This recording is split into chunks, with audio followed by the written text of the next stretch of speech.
Who here figures it's more desirable to be with a woman who has had fewer lovers rather than more? Who here thinks it's desirable to get their hair cut by someone who's never cut hair before than to go to someone who cuts hair for a living 5 days a week? Who here would rather have their dentures worked on by a dentist who'd never worked on teeth before, or would rather go to a dentist with a long track record of doing a good job?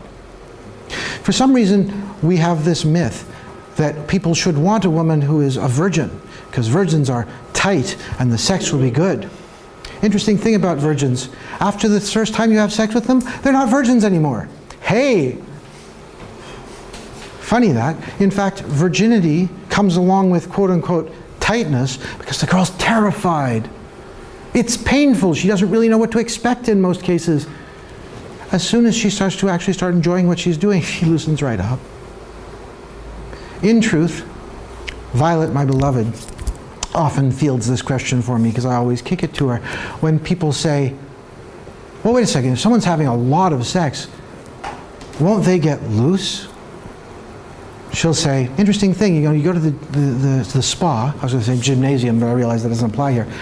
You go to the spa to work out. You see the guys curling iron. You notice how loose and flabby their muscles get. Of course not. The more you use muscles, especially when you use them under load, for lack of a better term, the stronger they get. Many of my playmates are professional sex workers, porn starlets, escorts, whichever.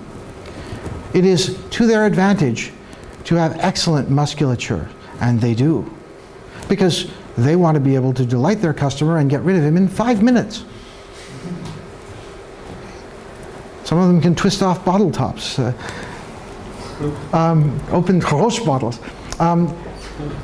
So, generally speaking, I would say, in my experience, the best sex is had with someone who is an enthusiastic professional. Next best, a very enthusiastic amateur. And then down the line, people who have had some experience. And the sex with someone with no experience is generally always dreadful for both genders.